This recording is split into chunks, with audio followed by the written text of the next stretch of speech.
çağırış edir hakimiyyət ki, İlham Əliyevə qarşı bəyanat verən Mandaniyə qarşı petisiya başladıblar. Yazıblar ki, Xocalıda qadın körpələrimizi nə bilim neynəyən, qatilləri, caniləri müdafiə edən New York meri Zöhrəb Mandaniyi susturmaq hər birimizin borcudur. Baxın, Xocalıda, baxın, belə bir şey paylaşır. Elə bir Xocalı qatilini İlham Əliyev buraxmadı ha. Cibinə də bir paçka $100 qoydu. 10.000 dollar.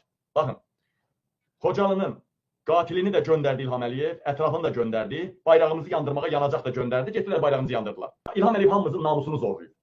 Xocalı qətliamının komandiri Xaçaturyanı buraxmaq belə hamımızın namusuna sataşmaq deməkdir. Qeyrətimizi, onurumuzu əzmək deməkdir. Baku TV, İlham Əliyevin ən populyar kanalı. Görək nə deyir?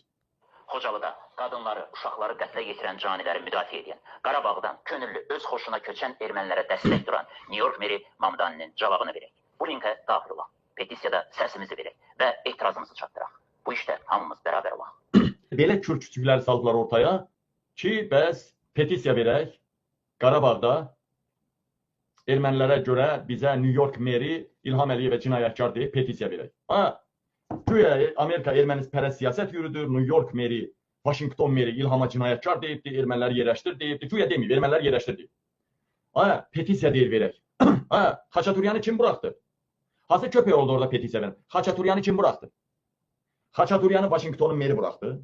Yoxsa New York'un meri buraxdı? Xocalı soyqırımında qadınların qarnını yarıb, uşağını çıxardıb, yerinə pişik balalarını doldurub, belə o tikanlı məftildən belə tikdirən, qadınları zorlatdıran, bütün kişiləri zorlatdıran, öldürtdürən Xaçaturyan deyildim. Xaçaturyanı kim buraxdı? Washingtonun meri buraxdı. Onlar qələt eləyirlər, başlarında daşa döyürlər. Heç kim petisiya qoşulmasın. O petisiya bilirsə addan familiya ilə qoşulurlar. Ora qoşulanlara divan tutaram. Hakimiyyətə gələn kimi ora qoşulanları qadınlı kişilə axtalayıb birbaşa deportasiya eləyərəm. Afrikanın mərkəzi ölkəsinə. Birbaşa onlar üçün köhnə gəmilər var ha. O birini yadınızda da Türkiyədən sürüdür, Çin aldı apardı ha. Gəmini apardı, o təyyarə daşıyan gəmi eləyəcək Türkiyədən, Qaradənizdən. İnan Allaha elə bir köhnə gəmi alaram. Oğraşlar var ha, oğraşlar. Hamınızı dolduraram o köhnə gəminin içinə. Buraxaram sizi Atlantik okeanına. Britaniya eləyib ha. Elə biz bunu qabildən başqa eləyən olmuyor. Britaniya eləyibdir. Gəmi. Neçə min adam gəmidədir, mühacir. Torpağa qoymurlar ayağa dəyməyə. Elə bir gəmi alaram, çoxdur dünyada elə gəmi. Bütün Azərbaycanda 5.000'dir, 10.000'dir, 20.000'dir. O Nuhun gəmisi kimi, sizin o trolları yığaram o Titanik gəmisi kimi. Buraxaram Atlantik okeanına, Hind okeanına. Orada da itə verilən yal kimi, hansı ki, bugün xalqın yarısı ondan yaxşı yemək yemir. Elə yal verərəm ha sizə. Petisiya qoşulun, İlhamı sıxışdırıblar. Dəlisiniz siz. İndi xalqa səslənirəm. Ey Azərbaycan xalqı, namusu şərəfi olan hamısı bəyənsin, bu videonu paylaşsın.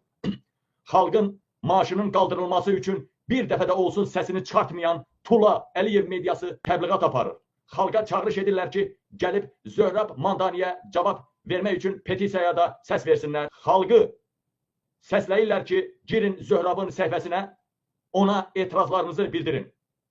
Mən xahiş edirəm, hamıdan xahiş edirəm, Amerika, Avropa, dünyanın hər yerində olan Azərbaycanlara xahiş edirəm. Hamınız girirsiniz, Zöhrəb Mandani yazırsınız, Zöhrəb Mandani, New York meri, onun şəxsi səhifəsinə girirsiniz, Zöhrəb Mandaniyə təşəkkür edin. İlham Əliyev qatildir, quldurdur, xalqa soyqun. Hər cürə İlham Əliyevə qarşı ürək sözlərinizi yazın.